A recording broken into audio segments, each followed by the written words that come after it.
Leo tunazungumza mada ambayo inazungumzia vidonda vya tumbo. No. Ni moja kati ya mada ambazo zimekuwa zikigusa jamii yetu kwa kiwango kikubwa sana. No. Na wakati mwingine mtu anasema na vidonda vya tumbo pengine sio. Wakati mwingine anasema mimi labda tumbo tu linaniuma, kumbe ndo vidonda vya tumbo.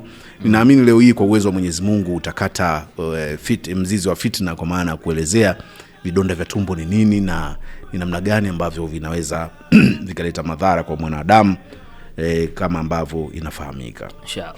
Karibu sana daktari. Naam, asante. Nashukuru kwa fursa hii, lakini pia nashukuru kwa fursa ambayo msikilizaji amewasha redio yake sasa kwa ajili ya kunisikiliza na kujua nini maana vidonda vya tumbo, tunapataje na inakuaje na nini tufanye tusiweze kupata madhara mara kwa mara. Kwa kuanza, tunapozungumzia issue ya vidonda vya tumbo, tunamaanisha ni vidonda ambavyo vinakuwepo kuanzia kwenye ile njia ya chakula, yani kwenye tunaita kola chakula esophagus ile, mpaka kwenye tumbo kwenda mpaka kwenye utumbo mdogo, ambao utumbo mdogo hapo ndio mmeng'enyo wa chakula huo unapofanyika. Kwa hiyo hivi vidonda vikitokea maeneo hayo vinaweza vikaleta maumivu. Kwa mfano vikianza kutokea kwenye ile eneo la sehemu ya kola ya chakula ambao ndio esophagus, tunasema inaitwa esophageal ulcers, yani vidonda vya kwenye hiyo sehemu ya kola chakula. Lakini pia vikifika kwenye tumbo lenyewe sasa, hapo tunabadilisha jina, vinaitwa gastric ulcers, ambavyo vinatokea ni vidonda ambavyo vinakuwa kwenye tumbo lenyewe la chakula. Lakini vikishafika kwenye utumbo mdogo ambapo mmeng'enyo sasa wa chakula unatokea, ndio tunaita duodenal ulcers, ama vidonda vya kwenye utumbo mdogo, ambapo vinakuwa sehemu ya juu ya utumbo mdogo, sehemu ya kwanza kabisa ya utumbo mdogo. Hiyo ndio tafsiri sahihi ya hivyo vidonda vya tumbo. Kuna mwingine anakuambia tu mimi na vidonda vya tumbo, lakini hajui vidonda vya tumbo vya wapi. Je, kwenye kola chakula ama kwenye tumbo lenyewe ama kwenye kwenye utumbo mdogo ambapo mmeng'enyo unafanyika hapo. Lakini kiacha aina hizo, kuna sababu ambazo mtu zinaweza zikamfanya akapata issue za vidonda vya tumbo. No. Yes, moja sababu kubwa ni maambukizi ya hawa bakteria ambao wanaitwa H. pylori, ambao hawa ndio asilimia kubwa wanasababisha mtu kupata vidonda vya tumbo. Lakini pia sababu ya pili ni matumizi ya madawa kiholela, hasa hizi dawa za kupunguza maumivu. Wengi nyumbani tunatumia kiholela, yani mtu kapata tu kichwa kidogo, hajui sababu, anadhani kila kichwa kinavyouma labda ni, wanasema kila homa, wengine wanadhani ni malaria, kumbe sio malaria. Ushajipiga midawa ya maumivu na nini, ukija hospitali kumbe naangalia ni kitu kingine. Kwa hiyo sio kila homa ni malaria, kwa hiyo sio kila kichwa kinasababishwa labda na homa za malaria au nini. Kwa hiyo matumizi holela ya dawa hizi za kupunguza maumivu, mfano hizi ibuprofen, wengi wanatumia sana, hasa pia mabinti kwenye kipindi chao cha hedhi. Unakuta wengine wakipata ile maumivu makali anakimbilia moja kwa moja kutumia ibuprofen mara kwa mara, inakuwa kama ndio routine yake, yani maisha yake kila siku ya kufanya hivyo, lakini kitu ambacho si sahihi. Unatakiwa utumie kwa maelekezo ya daktari.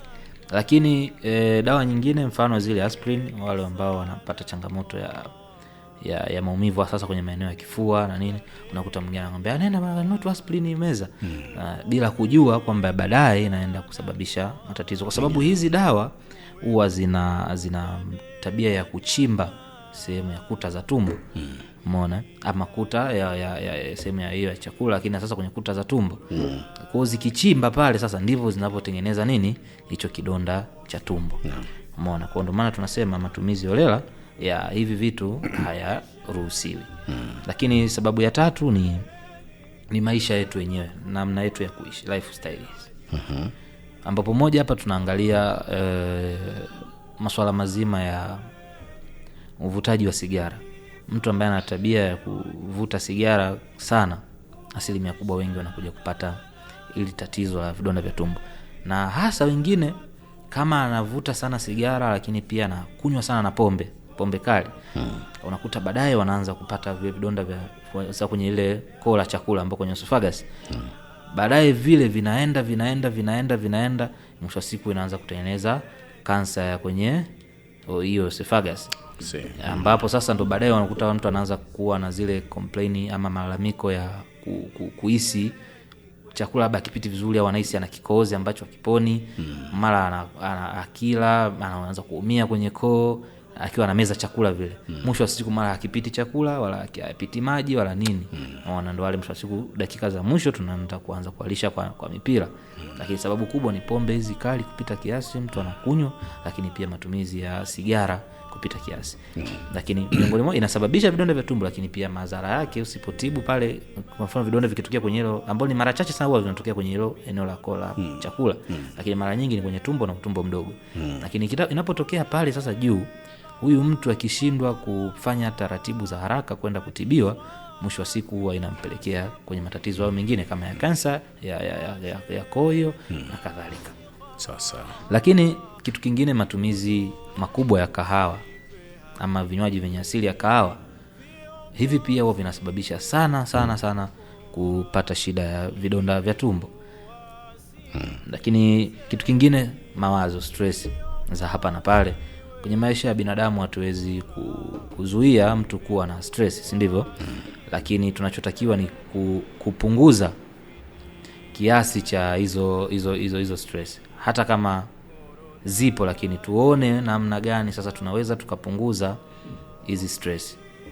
Si ndivyo? Kuna kwa mfano mwingine unakuta kitu kidogo tu lakini anaingia kwenye dimbwi kubwa la mawazo. Umeona? Au mwingine kapata madhira yanamfanya anaingia kwenye depression, ile msongo wa mawazo wa muda mrefu, au pengine msongo wa vipindi ama msongo wa kati. Maana yake hata depression pia ina zake. Ina msongo wa kati, ina msongo wa vipindi, na msongo wa muda mrefu. Umeona?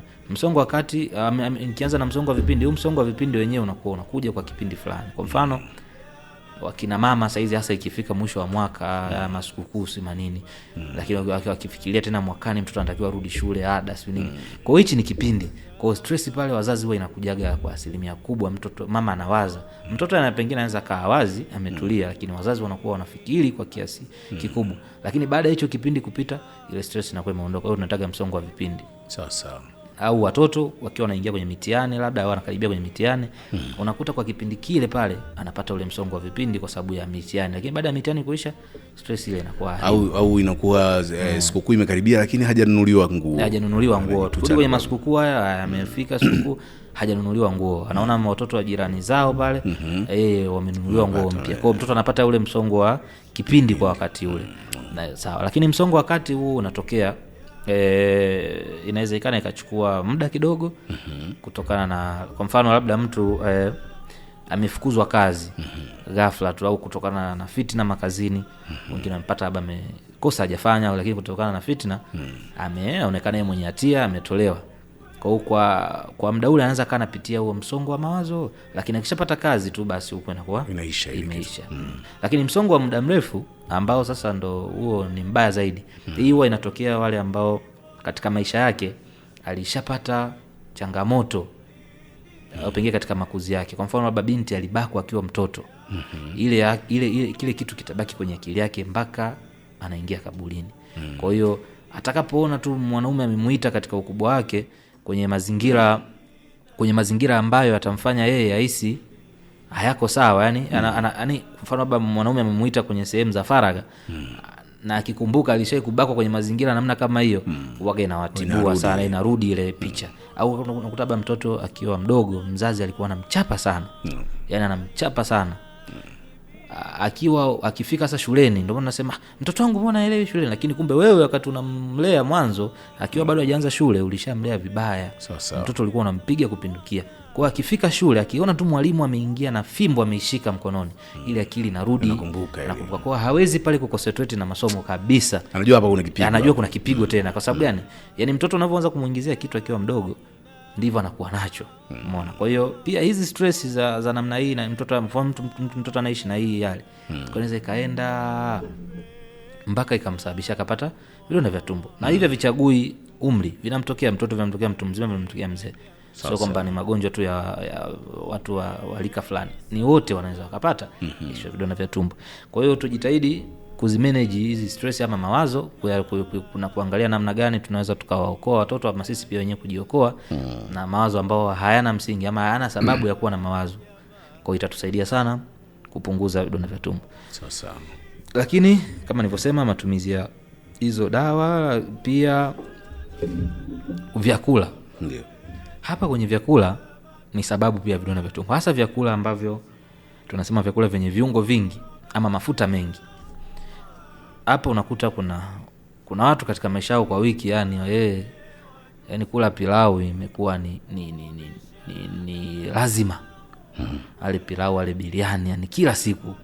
Sasa ukiangalia mchanganyiko mpaka biriani inakamilika au pilau inakamilika, inachukua viungo vingi sana.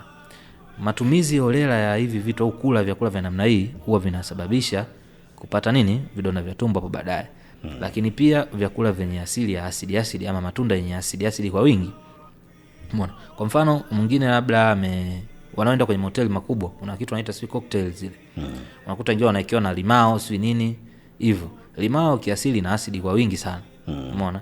Kwa hiyo mtu anavyotumia vitu kama vya namna hii huwa baadaye vinampelekea kupata isho vidonda vya tumbo. Lakini pia matumizi ya kachumbari kwa wingi. Hapa kachumbari. Umeona?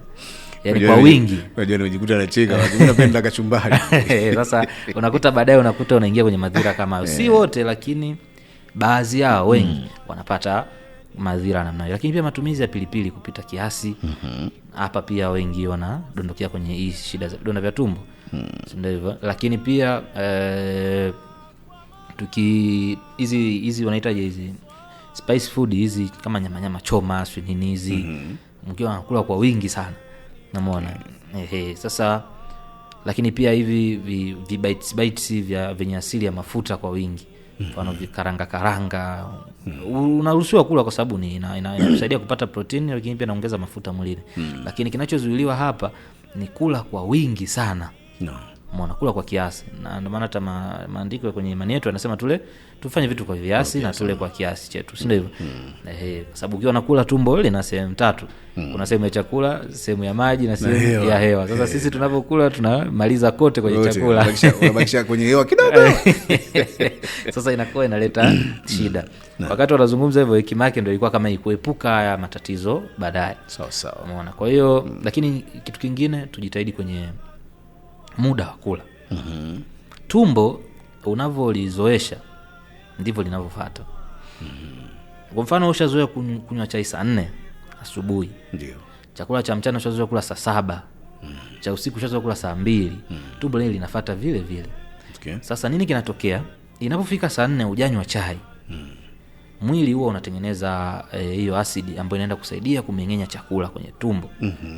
Kwa hiyo inapofika ile saa 4 mwili una react, unajua chakula kishafika. Kwa hiyo utazalisha ile asidi inashuka pale. Sasa ikishashuka kwa ajili ya kumeng'enya hakuna kitu, maana yake sasa ile asidi inafika hatua ya kuanza kupungua tumbo ama zile kuta za tumbo. Mwisho siku unaingia kwenye kupata vidonda vya tumbo. Sio, tumeelewana vizuri hapa. Kwa hiyo tujitahidi pia kwenye namna ya interview yetu ya kula.